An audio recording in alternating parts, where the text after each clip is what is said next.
미국에서 태어난 한 남자아이의 이름이 매튜인데, 이 매튜라는 아이의 별명은 포켓 보이예요. 포켓보이. 몸이 너무 작았기 때문에 그런데 태어난 지 7개월이 지나고 거의 돌이 가까웠을 때에도 그의 몸무게가 불과 2.7kg에 지나지 않았다 그래요. 이 아기는 유전 질환으로 알려진 시클 증후군 환자였습니다. 이 아기는 뱃속에서부터 성장이 멈췄고 평생 외숙증을 가지고 살아가야 하는 그런 아기입니다.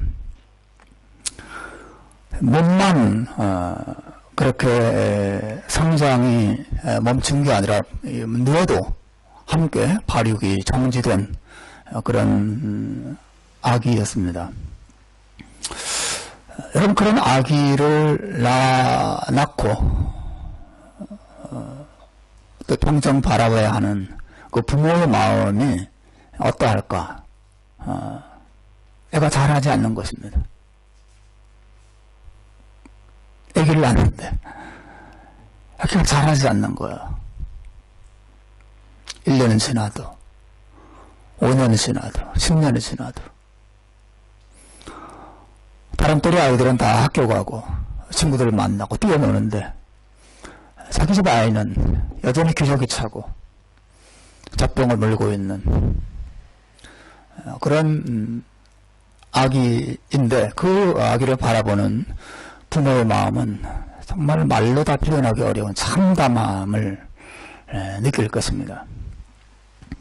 제가 말씀을 드리는 이유는 바로 그 부모의 마음이 오늘 본문에서 고린도 교회 성도들을 바라보는 사도 바울의 마음이기 때문에 그렇습니다. 우리가 오늘 고린도전서 8번째 여러분과 함께 생각하는 시간인데, 오늘 우리가 3장 1절부터 9절에 나오는 이 내용을 한마디로 말하면 고린도 교회 성도들의 영적인 성장이 멈춘 것을 바라보면서 바울이 매우 아파하고 안타까워하는 그런 마음을 표현하고 있는 것이죠. 스토리본 본문 1절에서 바울이 어떻게 본문을 시작하는 거 보십시오. 우리 한번 읽어보겠습니다. 시작. 형제들아, 내가 신령한 자들을 대함과 같이 너희에게 말할 수 없어서 육신에 속한 자, 곧 그리스도 안에서 어린 아이들을 대함과 같이 하노라. 이렇게 말하고 있습니다. 내가 너희를 신령한 자처럼 대하고 싶은데 사실은 너희는 신령한 자가 되지 못하고 그리스도 안에서 어린 아이와 같은 그런 상태에 머물러 있구나. 이런 말을 사도가 합니다. 여기서 말하는 그 어린 아이라고 하는 헬라어는 유치원생이나 초등학생들을 뜻하는 파이디언이라는 그런 단어는 아니에요. 이 단어는 네피우스라고 하는 단어인데 젖먹이를 가리키는 것입니다. 인펀트예요. 네피우스에서 기저귀를 뜻하는 네피가 영어 단어가 나온 거죠.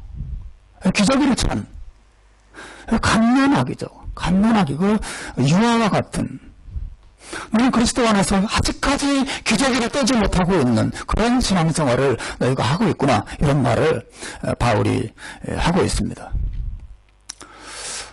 바울은 고린도 교회 성도들을 신령한 자처럼 대하고 싶었어요.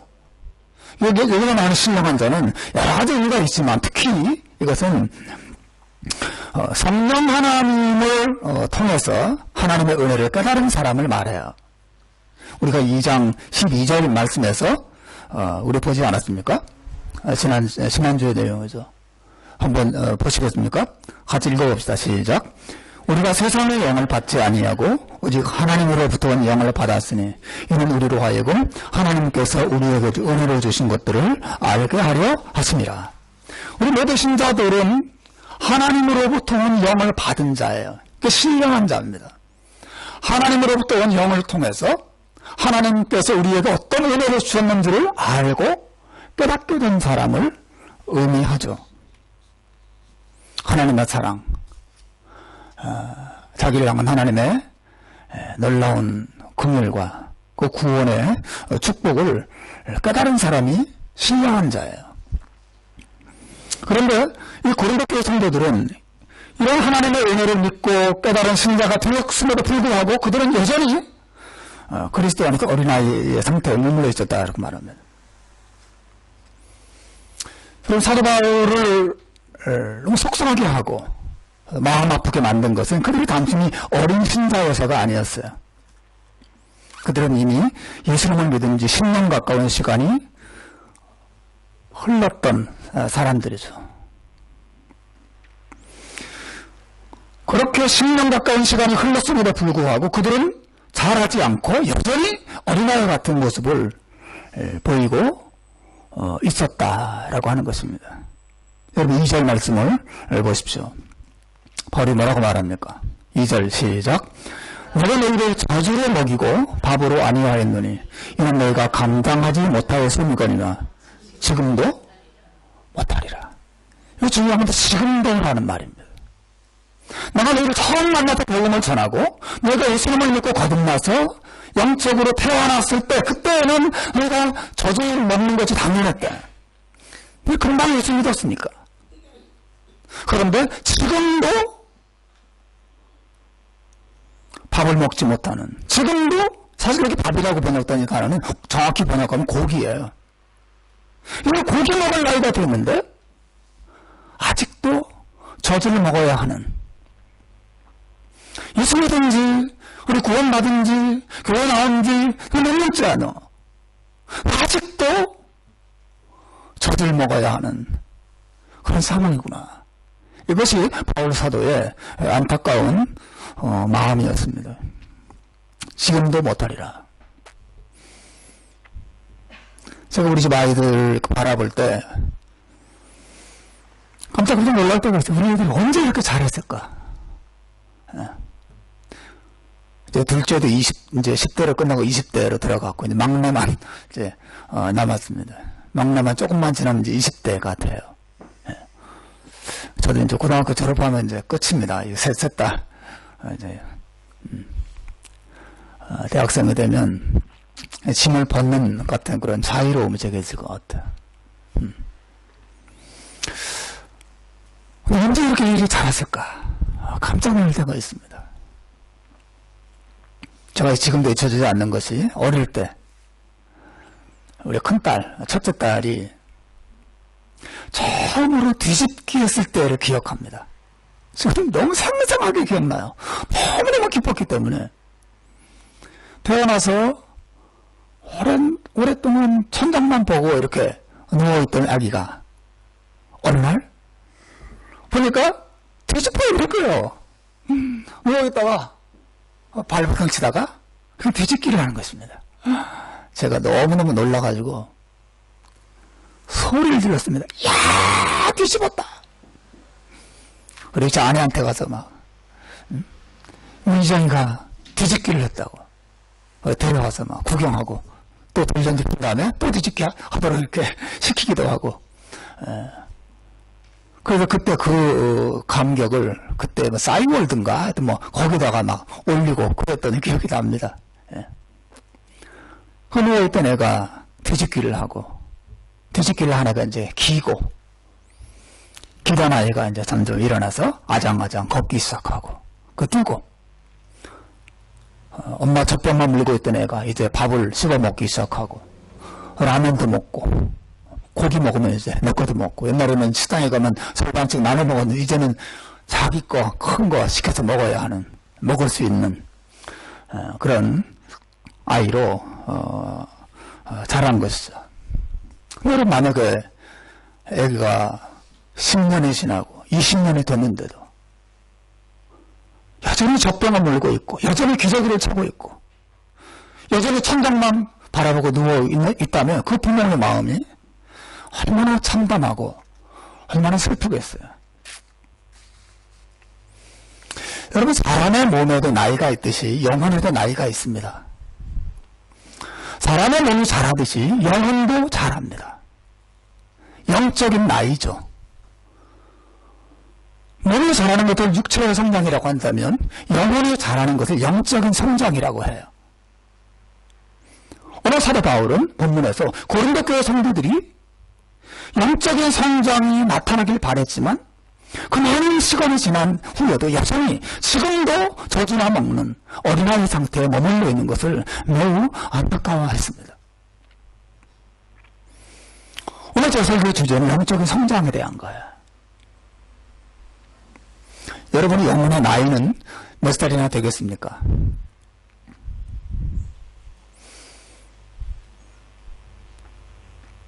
저는 굉장히 젊어 보이죠. 제가 지난번 우리 큰딸 직장에 잠깐 갔었는데 그 직장에 있는 한 젊은 아가씨가 저를 보더니 한 30대쯤 돼 보인다고. 그래서 제가 너무너무 기뻤습니다. 젊어 보이죠? 그래서 제가 내 속은 많이 늙고 골았다고 말해줬습니다. 사람은 겉모습과 실제 나이가 다를 수 있죠. 영적으로도 마찬가지입니다. 어쨌든 여러분의 영적인 나이는 몇 살이나 됩니까?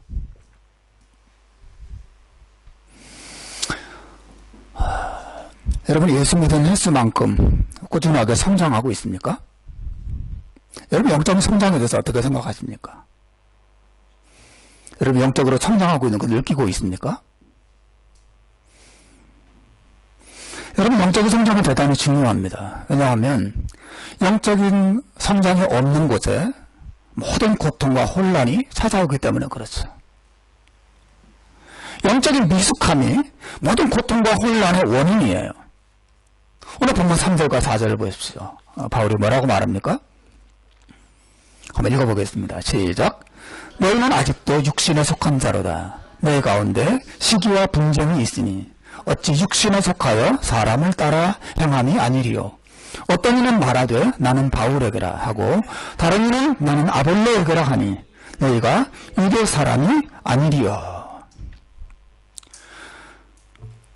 바울은 본문에서 고린도 교회 안에 시기와 분쟁이 있다고 말하고 있어요. 우리가 살펴봤죠. 앞에 1장, 2장에서 우리 살펴봤습니다. 고린도 교회 안에는 교회 지도자들을 중심으로 한 파벌이 형성되어 있었어요. 교회 지도자들이 만든 파벌이 아니라 교인들이 자기들끼리 나눈, 자기들끼리 싸우고 그래서 만들어낸 파벌이에요. 나는 바울 편이야. 나는 아볼로 편이야. 나는 베드로파야. 따라서 그들 안에는 평화와 또 질서와 은혜로운 아름다운 그런 모습이 없었어요. 그들 안에는 시기와 분쟁이 있었습니다. 너희가 아직도 육신에 속한 자로다. 사실 육신에 속한다는 말은 불신자를 가리키는 표현이거든요. 신자는 신자인데 그들의 삶의 모습이나 교회 신앙생활하는 모습을 보면 불신자와 똑같은 모습을 하고 있었다는 거예요. 너희가 아직도 육신에 속한 자로다. 너희 가운데 시기와 분쟁이 있으니 어찌 육신에 속하여 사람을 따라 행함이 아니리요.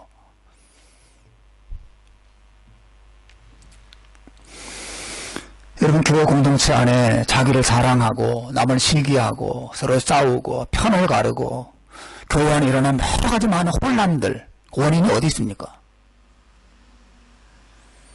그들 안에 믿음이 없기 때문이 아니에요. 물론 그럴 수도 있지만 대부분은 그렇지 않습니다. 믿음이 없기 때문에 그런 게 아니라 그 믿음이 너무 어리기 때문이에요. 고린도 교회의 문제는 그들 안에 믿음이 없기 때문이 아니었습니다. 그들은 예수님을 믿었어요. 그들은 구원받은 하나님의 백성이었습니다. 바울이 그들을 향하여 형제들아라고 부르지 않았습니까? 1절에서 형제들아, 이 사람들을 형제라고 불렀습니다. 그럼 예수 믿고 예수 그리스도 안에 한 가족이 되었어요. 하나님의 백성이 되었습니다. 하지만 그들의 신앙은 어렸습니다. 잘하지 않았어요. 영적인 성장이 왜 중요한가를 말씀드리고 있습니다. 신앙을 가지는 것도 중요하지만 그 신앙을 잘하는 것은 더 중요한 거예요. 그렇지 않을 때 교회는 세상과 똑같이 됩니다. 차이가 안 나타나요.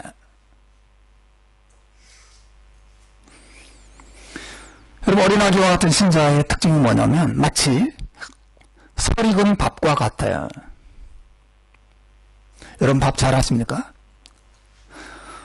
저는 밥을 어릴 때부터 해가지고 잘합니다. 저희는 딸이 없어서 아들만 셋인 집안에 제가 자랐는데, 제가 둘째 아들이어서 형은 형이라고 안 하고 막내는 막내라고 안 하고 제가 다 했어요. 심부름하고 청소하고 설거지하고 좀 밥하고 다 제가 했습니다. 아주 어릴 때부터 제가 그거 해서 밥을 잘합니다. 근데 종종 전기밥솥 때 쌀을 씻어서 이렇게 밥을 안 치고 나면 어느 날 지금도 기억나는 게 전기가 그날따라 나간 거예요. 모르고 있었어요. 밥이 한참 되다가 전기가 나가버렸어요. 그래서 밥이 되다 말았습니다. 그 밥이 어떻게 되겠습니까? 막 물도 있고 쌀도 있고 적당하게 익은 밥도 있고 막 엉망진창이 됐습니다. 그럼 그 밥 먹을 수 있습니까? 밥은 밥이죠. 쌀은 쌀이에요.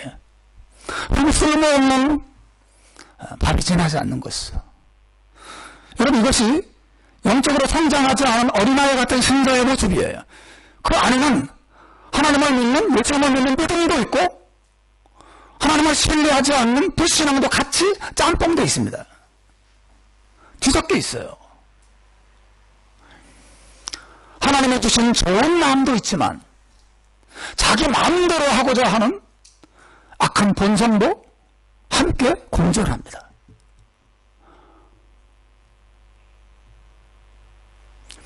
하나님의 성령께서 주시는 아름답고 선한 마음도 있지만 또 그 머릿속에 하나님의 말씀도 있지만 자기 뜻대로 하고자 하는 고집과 자기 생각을 붙들고 살아가는 그런 자기중심적인 마음도 신자 안에 같이 공존하는 것입니다. 설익은 밥과 같죠. 뒤죽박죽 되어 있습니다.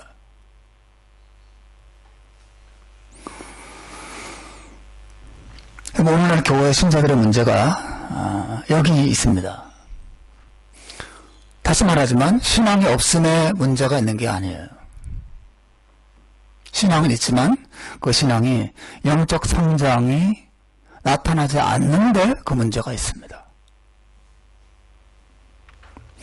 한국을 방문하셨던 존 스토트 목사님이라고 유명한 영국의 복음주의자 목사님이 계십니다. 목사님, 김상국 목사님과 할렐루야 교회 김상국 목사님과 대담을 했던 그 글을 보면 그분이 이런 말을 합니다. 전 세계적으로 이 시대의 교회는 영적 갓난 아기들로 가득 차 있습니다. 그러한 교회들은 예수 그리스도께서 남겨두신 지상교회의 사역들을 감당할 수가 없습니다. 그래서 21세기 교회는 성숙을 향한 집중적인 노력을 해야만 합니다. 이런 말을 했습니다. 전 세계적으로 이 시대의 교회의 특징이 뭐냐면 영적인 비밀들로 가득 차 있다는 교회가.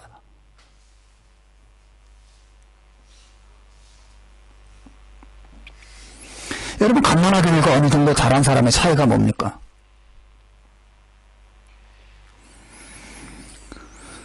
자기 일을 스스로 책임감 있게 감당하는 것에 차이가 있죠. 갓난아기들은 자기 일을 스스로 못합니다. 다 누가 해줘야 돼요. 그렇지 않나요? 먹여줘야 먹습니다. 다 먹여줘야죠. 울면 달래줘야죠. 또 몸이 지저분했으면 씻겨줘야죠. 졸리면 또 옆에 가서 재워줘야죠. 혼자 또 못 놀아요. 같이 놀아줘야 돼요. 옆에. 갓난아기들의 특징은 다 옆에서 누군가 도움을 제공해줘야 인간 구실을 합니다. 그렇지 않으면 할 수가 없어요. 아무것도 못합니다. 그러나 어느 정도 잘한 사람은 어때요? 자기가 자기 일 다 하죠. 대소변 자기가 다 가리고 세수하고 밥 먹고 자기 스스로 옷 입고 자기 일을 자기가 스스로 다 감당합니다. 여러분, 신앙적으로 성장한 사람들 역시 자기에게 맡겨진 영적인 책임을 스스로 감당해요. 주일날 예배 빠지지 마라 말할 필요가 없습니다. 성경 읽으세요. 말할 필요가 없어요. 자기가 알아서 해요. 기도 시간 빼면 하면 안 됩니다. 기도는 중요합니다. 기도하셔야 됩니다. 말할 필요가 없습니다. 자기가 기도합니다. 자기만 기도할 뿐 아니라 다른 사람에게도 기도해 줍니다. 자기에게 주어진 영적인 책임, 신자로서의 삶, 스스로 잘 감당해 나가게 되는 것이죠.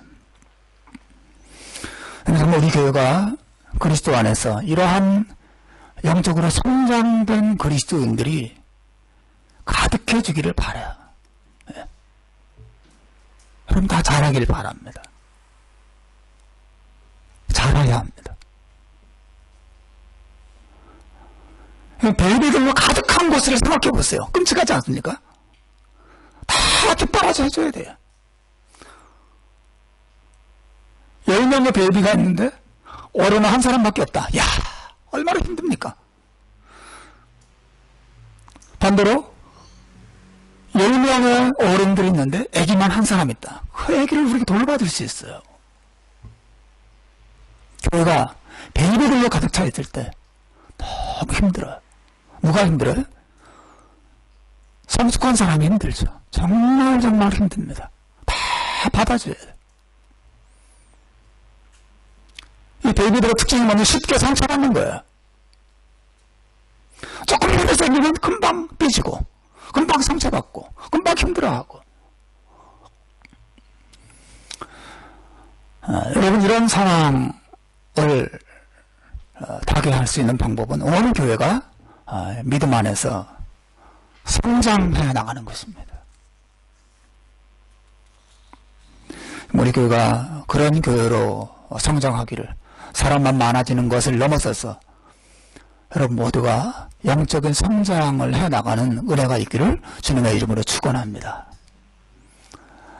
어떻게 하면 우리 영적으로 성장할 수 있을까요? 첫째는 하나님의 말씀을 잘 먹는 거예요. 여러분 2절에서 바울이 뭐라고 말하는 걸 보십시오. 2절 읽습니다. 시작. 내가 너희를 저주로 먹이고 밥으로 아니하였느니. 무슨 말입니까? 내가 너희를 저주로 먹이고 밥으로 아니했다. 여기서 바울은 자신을 성도들에게 저주 주고 밥을 지어 먹이는 어머니 같은 역할을 하는 사람으로 자기를 소개하고 있어요. 그래서 바울이 그들에게 주는 젖과 밥은 무엇을 말합니까? 하나님의 말씀을 말하죠. 오늘 본문 5절과 6절에서도 같은 사실을 말하고 있어요. 5절과 6절을 보십시오. 같이 읽어봅시다. 시작. 그런즉 아볼로는 무엇이며 바울은 무엇이냐? 그들은 주께서 각각 주신 대로 너희로 하여금 믿게 한 사역자들이니라. 나는 심었고 아볼로는 물을 주었으되 오직 하나님께서 자라게 하셨다고 말합니다. 바울과 아볼로 같은 사역자들은 마치 농부와 같아요. 밭을 갈고 거기 씨앗을 뿌리고 거름을 주고 물을 주는 그런 역할을 하는 농부와 같습니다. 그 농부들의 수고를 통해서 하나님께서 이 밭의 식물이 자라도록 은혜를 베푸신다고 말하고 있어요. 여기 여러분 뿌리는 씨앗, 그리고 그들 그 씨앗에 주는 물, 이 모든 것들을 무엇을 말합니까? 다 하나님의 말씀과 관련된 사역들이에요. 디모데후서 3장 16절 17절에서 바울이 말합니다. 읽어보겠습니다. 시작. 모든 성경은 하나님의 감동으로 되는 것으로 교훈과 책망과 바르게 함과 의로 교육하기에 유익하니 이는 하나님의 사람으로 온전하게 하며 모든 선한 일을 향할 능력을 갖추게 하려 함이라. 여러분, 하나님의 사람이 온전해지는 방법, 그 힘이 어디로부터 옵니까? 하나님의 말씀으로부터 오는 것이죠. 모든 성경은 하나님의 감동으로 된 것이어서 그 말씀을 읽고 연구하고 말씀을 전하고 말씀을 듣고 나누면서 그 말씀 안에서 영원히 자랍니다. 하나님의 말씀이 젖이고 하나님의 말씀이 밥이고 하나님의 말씀이 물이고 하나님의 말씀이 고기와 같아요. 하나님께서 직접 성도들을 자라게 하지 않습니다.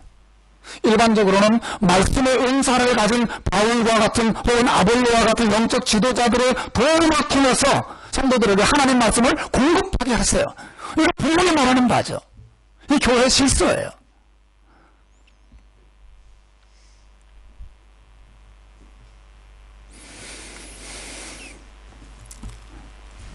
여러분, 목회자와 성도의 관계는 정말 중요합니다.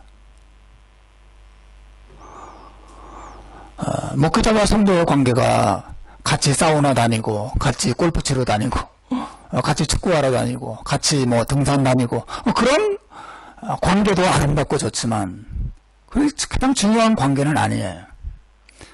저 오늘 본문에서 말하는 사도 바울과 고린도 교회 성도들의 관계는 하나님의 말씀을 사이에 둔 관계라는 사실을 기억하셔야 됩니다.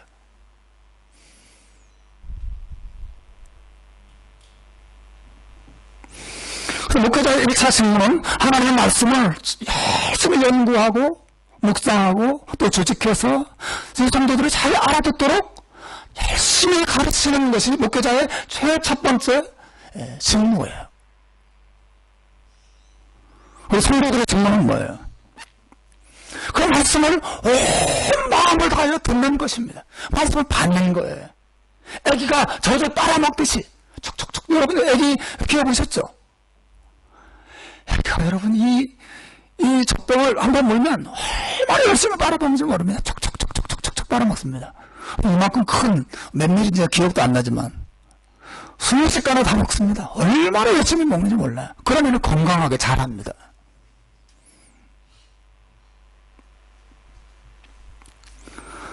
사도행전 6장에 보면 초대교회 이야기가 나와요. 초대교회가 점점 사람이 너무 많아져가지고 사도들이 그 사람들 돌보느라고 너무너무 힘들었어요. 하나님 말씀을 더 많이 하게 됐습니다. 바울이 그 당시 사도들이 이어서는 안 되겠다. 그래서 7 집사를 세우지 않습니까? 이 사도행전 6장에 나오는 그 내용입니다. 6장 2절로 4절을 한번 보시겠습니까? 우리 한번 읽어보겠습니다. 시작. 12사도가 모든 제자를 불러 이르되 우리가 하나님의 말씀을 제쳐놓고 접대를 일삼는 것이 마땅치 아니하니 형제들아 너희 가운데서 성령과 지혜가 충만하여 칭찬받는 사람 7을 택하라. 우리가 이 일을 저희에게 맡기고 우리는 오로지 기도하는 일과 말씀 사역에 힘쓰리라 하셨어요. 목회자의 1차적인 직무가 뭐예요? 하나님 말씀을 연구하고 하나님 말씀을 설교하고 하나님 말씀을 가르치는 거예요. 우리 성도들 그 말씀에 귀를 기울이고 그 말씀을 먹고 씹으면서 말씀 안에서 잘하는 것입니다. 그 결과가 6장 7절에 나와요. 그 결과가 어떤 일이 일어났습니까? 7절 시작. 하나님의 말씀이 점점 왕성하여 예루살렘에 있는 제자의 수가 더 심히 많아지고 허다한 제사장의 무리도 이 도에 복종했다. 이 초대교회가 하나님 말씀이 왕성해졌습니다. 많은 사람들이 하나님 말씀에 귀를 기울이고 말씀 속에서 은혜를 받고 믿음이 살아가기 시작하고 많은 이 유대교 그 제사장들도 이 하나님 말씀 앞으로 돌아오는 놀라운 역사가 일어났습니다. 부흥이 일어난 것이죠. 진정한 부흥이죠.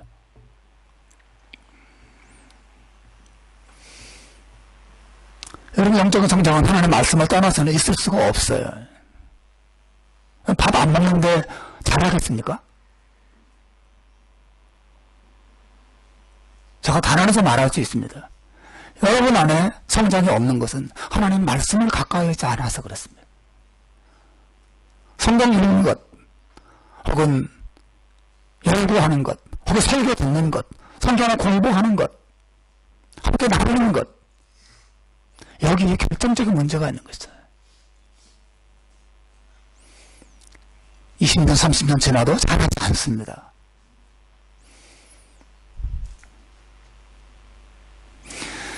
하나님께서 우리의 성장을 위해서 하나님 말씀에 관심을 가지듯이 사탄도 우리에게 하나님 말씀에 대한 관심이 있어요. 사탄은 어쩌면 우리에게도 말씀을 뺏고자 합니다. 여러분, 예수님께서 그 씨 뿌리는 비유에서 말씀하신 거 기억하시죠? 예수님은 씨 뿌리는 비유에서 여러 가지 종류의 밭을 쭉 말씀하시죠. 길가에 떨어진 씨앗, 돌밭에 떨어진 씨앗, 가시밭에 떨어진 씨앗, 좋은 밭에 떨어진 씨앗, 씨앗 얘기를 쭉 하세요. 그러면서 제일 앞에서 말씀하셨던 길가에 떨어진 밭을 말씀하시면서 누가복음 8장 12절에서 이렇게 말합니다. 읽어보십시오. 시작. 길가에 있다는 것은 말씀을 들은 자니 이에 마귀가 와서 그들로 믿어 구원을 얻지 못하게 하려고 말씀을 그 마음에서 빼앗는 것이요. 마귀의 관심이 어디 있습니까? 말씀을 뺏는 데 있습니다. 교회 못 나오게 하는 거 관심 있는 게 아니에요. 교회 나오더라도 말씀의 마음에 들어가지 못하게 만들면 성공인 것입니다. 예배에 참석하지 못하는 게 사단에 관심이 있는 게 아니에요. 여러분, 가난하게 만들고 병들게 만들고 사단에 관심이 있지 않습니다. 도리어 사단이 여러분을 잘되게 하고 이 사단한테 영광을 누리게 만들 수도 있어요. 사단의 관심은 말씀을 뺏는 데 있습니다. 그냥 믿음은 말씀을 통해서 참견하는 것이고 믿음의 성장도 말씀을 통해서 이루어지는 거기 때문에 어떻게든 말씀이 귀를 통해서 마음에 들어가지 못하도록 만들려고 사단이 광범하는 것이죠. 사단은 늘 깨어 있습니다. 말씀에 대한 혼란, 말씀에 대한 무관심, 말씀에 대한 냉담한 마음, 말씀 시간에 졸고 딴 생각하는 것, 다 사단의 역사와 관련이 없다고 말할 수가 없어요. 병든 신앙은 거기서 나옵니다. 안 자랍니다. 변화가 일어나지 않습니다. 사단이 말씀을 뺐습니다. 실제로 설문조사를 했다 그러죠. 예배가 다 끝나고 예배 끝나자마자 교회 문을 나서는 사람을 붙잡아놓고 오늘 설교 본문이 어디였지? 물어보면 90%가 기억을 못한다래. 그러나 그 순간에 말이죠. 기억 안 납니다. 뭐라고 말했는지 목사님 무슨 말을 했는지 기억을 못해요. 예화만 한 가지 딱 기억하는 사람도 있어요. 기억이 안 나는 거죠.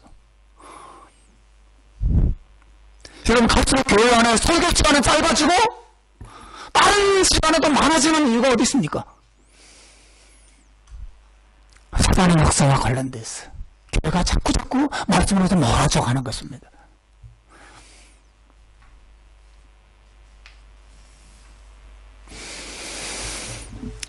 여러분, 영적으로 성장하기를 원하신다면 하나님 말씀에 집중하십시오. 설교에 집중하셔야 됩니다. 또 개인적으로 성경 읽기와 성경 묵상하는 일에 정말 힘을 다하셔야 돼요. 성경 공부하셔야 됩니다. 우리 교회가 커피 브레이크 사역을 그룹 매주마다 이렇게 합니다. 이유가 어디 있습니까? 하나님 말씀에 관심이 있기 때문에 그렇죠.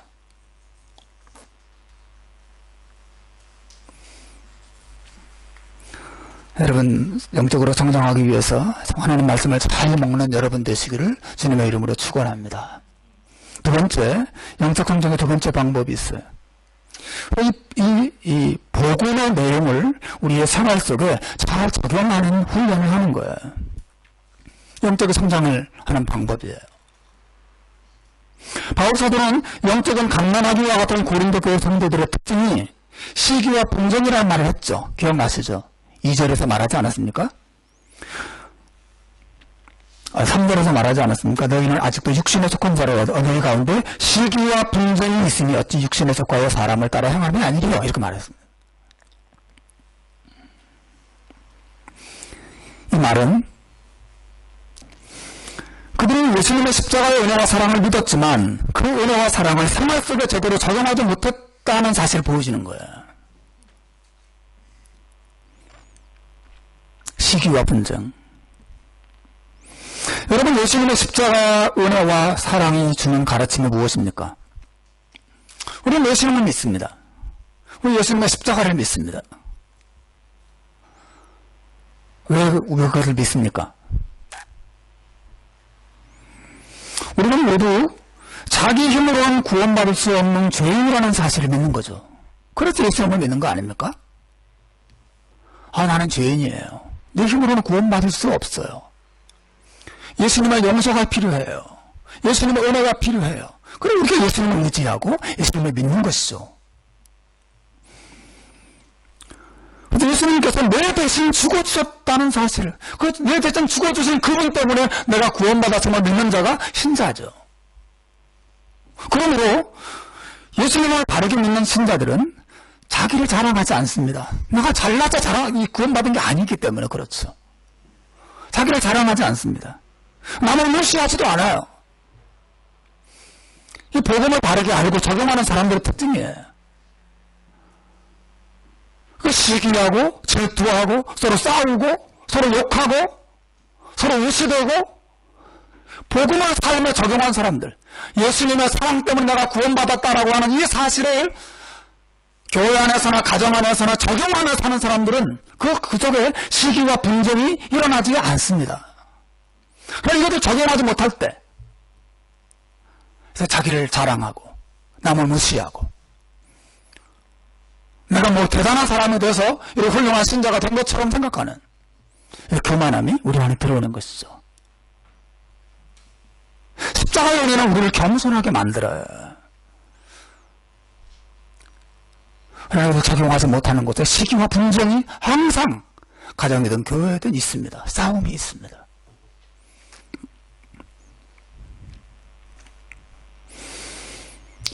여러분, 우리가 영적으로 성장하려면 이러한 이 하나님의 복음을, 십자가의 은혜와 사랑을 삶 속에 적용하는 훈련을 계속 해나가야 돼. 계속 해야 됩니다. 적용. 이 적용하다라고 하는 헬라어의 의미는 뭐냐면 어떤 것으로 자기를 꾸민다 그런 뜻을 가지고 있어요. 머리가 많이 빠져서 보기 안 좋은 사람은 어떻게 합니까? 머리에도 뭘 씁니까? 가발도 쓰고 모자도 쓰죠. 자기의 단점을 커버하고 자기를 아름답고 꾸미는 것입니다. 그걸 가리켜서 적용한다는 말이에요. 만일 모자를 가지고만 있고 쓰지 않는다면, 그죠? 그 모자를 머리에 쓰지 않는다면 가지고 있는 게 무슨 의미가 있어요? 아무 소용이 없는 거죠. 나 모자 좋은 모자 있어요. 아무 소용이 없는 겁니다. 얼굴이 쭈글쭈글하고 별 안 좋은 사람은 화장품을 바릅니다. 화장품을 발랐다 자기를 꾸미죠. 화장품을 바르는 거 그게 뭐냐면 저기 적용이에요. 화장품이 좋은 화장품 선물로 들어왔는데 피부가 안 좋은데도 그걸 바르지 않아. 그냥 가지고만 있어. 그럼 뭐 그 화장품 무슨 소용이 있어요? 예? 모든 병을 고칠 수 있는 만병통치약이라 하더라도 그 사람이 그걸 먹지 않으면 무슨 소용이 있겠어요? 하나님의 진리도 똑같습니다. 우리 예수의 사랑과 예수의 은혜와 예수의 구원 우리가 믿는다 하더라도 가정에서 부부끼리 자녀들에게 교회 안에 서로 이 은혜와 사랑을 적용하지 않는다면 그 십자가의 진리가 우리의 삶의 변화를 가져올 수 있겠습니까? 적용은 사용하는 거야.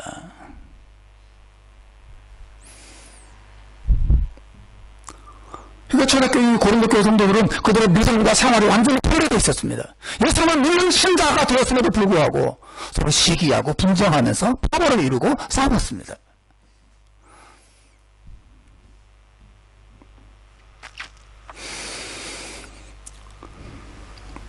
그게 고린도 교회 성도들의 문제였어요. 그들의 문제는 하나님 말씀이 없는 것이 아니었습니다. 그들은 바울과 아볼로, 베드로 같은 그 시대의 가장 신실하고 가장 탁월한 설교자들로부터 하나님 말씀을 듣고 배우고 그럴 기회를 가졌던 사람들이었어요. 얼마나 정말 복된 교회예요, 그죠? 예, 복된 교회입니다. 바울이 편지를 보낸 교회예요. 얼마나 아름다운 교회입니까? 그런 게 다 있었습니다. 위대한 목사님도 있었고 탁월한 설교도 있었고 하나님 말씀이 있었어요. 근데 그들 안에 성령도 계셨습니다. 그런데 그들의 문제 어디 있었어요? 그 모든 것들을 적용하는데 설전 실패하고 있었습니다. 적용하지 않아요. 자기 옛 생각 그대로, 옛 습관 그대로 살았단 말이죠.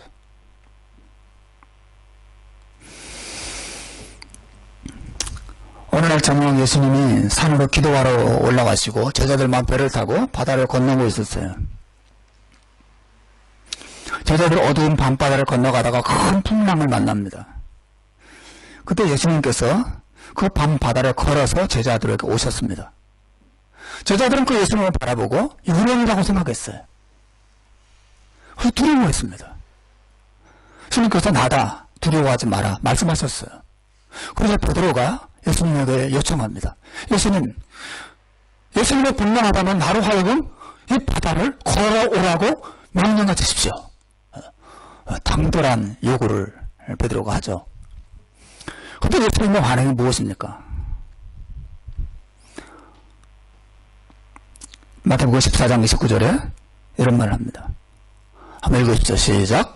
오라 하시니 베드로가 배에서 내려 물 위로 걸어서 예수께로 갔다.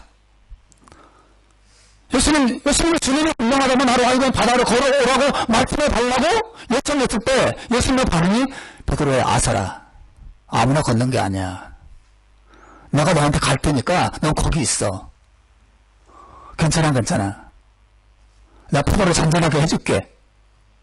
이렇게 하지 않으셨어요. 예수님 뭐라고 하십니까? 와라. 와. 뛰어내려서 걸어와. 말씀하셨어요. 예수님이 왜 그렇게 하셨을까요?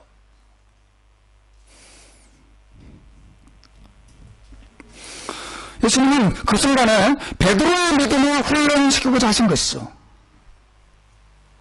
다시 말하면 예수님을 하나님의 아들이라고 믿는 베드로의 믿음을 그 실제 상황 속에서 적용할 수 있는 기회를 제공해 주신 거예요. 와라. 내가 온 천지 만물을 창조하고 다스리는 하나님이고 너의 구원자이다. 내가 너를 지키고 보호할 테니까 와. 베드로가 그 믿음을, 그 예수님을 그렇게 믿었는데 실제로 그 믿음을 가지고 뛰어내렸습니다. 물론 걸어가다가 파도를 보고 두려워서 빠져서 하긴 했지만 그러나 한번 적용해 봤어요. 와라. 그리고 그 경험이 베드로의 믿음을 더 강화시켜줬겠죠. 그는 한 단계 더 잘할 수 있었을 것입니다. 여러분, 하나님께서 우리에게도 어려움을 많이 주세요. 우리를 너무너무 힘들게 하고 우리를 속상하게 하는 사람들을 만나게 하세요. 낙심되고 절망되는 상황 속에 우리를 두십니다. 왜 그걸 주십니까? 바로 우리의 믿음을 실제 상황 속에 적용하는 훈련을 위해서 기회를 주신 거예요.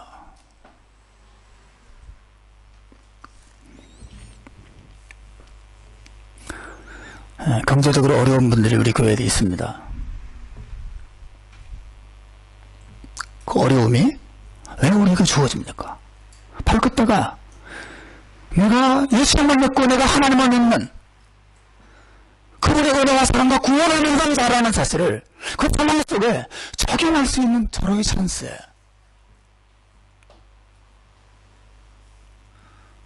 그 훈련됩니다. 사람이 잘하는 것이죠.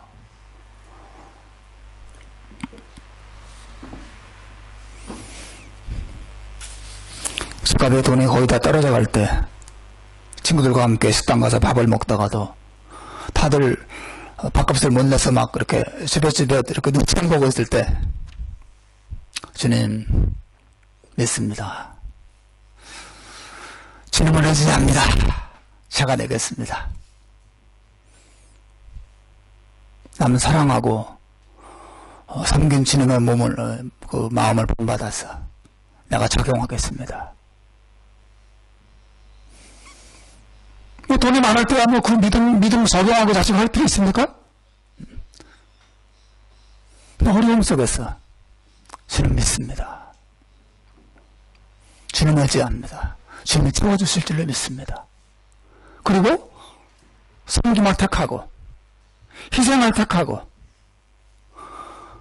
손해보는 일을 택하고 그러면서 신앙이 자라는 것이에요. 믿음을 적용하지 못하면 10년이 지나든 20년이 지나든 늘 베이비 상태에 머물러 있습니다. 신앙이 자라지 않습니다. 여러분에게 하나님 어려움을 주신 것이 다 있을 텐데 그 속에서 믿음을 사용해 보세요. 믿음을 활용하십시오. 믿음으로 순종을 선택해 보세요.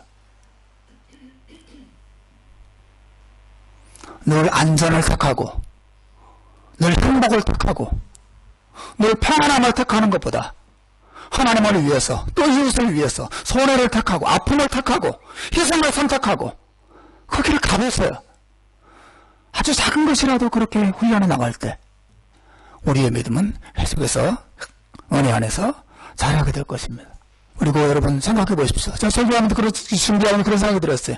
우리 모든 신자들이 우리의 가정과 교회 안에서 우리의 일터에서 이 복음을 모든 상황 속에서 날마다 적용하면서 산다면 얼마나 놀라운 변화가 일어날까? 예? 부모가 얼마나 좋아질까? 가정이 얼마나 아름다워질까? 교회가 얼마나 행복한 공동체가 될까 생각합니다. 우리 안에 복음이 없어서가 아니라 적용하지 않아서 그런 거예요.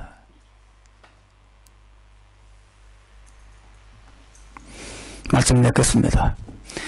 우리를 향한 하나님의 목적은 단순히 신앙을 주어서 구원해 내는 것만 있지 않습니다.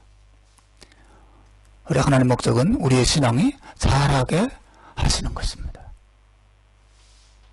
마지막 구절을 하나 읽습니다. 에베소서 4장 13절 우리 같이 한번 읽겠습니다. 시작. 우리가 다 하나님의 아들을 믿는 것과 아는 일에 하나가 되어 온전한 사람을 이루어 그리스도의 장성한 분량이 충만한 데까지 이르리니 우리가 다 하나님의 아들을 믿는 것과 아는 일에 한 마음 한 뜻이 되고 연합되어서 온전한 사람으로 자라서 예수님처럼 예수님의 성숙함에 이르는 때까지 성장해 가는 것. 이게 하나님의 목적이에요. 고린도 교회의 문제는 그들의 신앙의 어린아기의 상태에 머물러 있었다는 것입니다. 내가 아직도 못하리라. 아직도. 참 아픈 표현이죠. 아직도.